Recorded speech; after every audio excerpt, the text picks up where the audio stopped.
এই নাও তোমার পুরো 2 মাসের বেতন। আরে থামো, এত তাড়া কিসে? আগে হিসাবটা তো করতে দাও। অপু, ওর হিসাবের ডায়েরিটা নিয়ে এসো তো। হ্যাঁ, এখনই আনছি।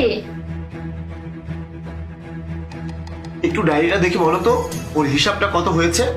হ্যাঁ, এখনই বলছি। হ্যাঁ, 8,000 টাকা বেতন ওর।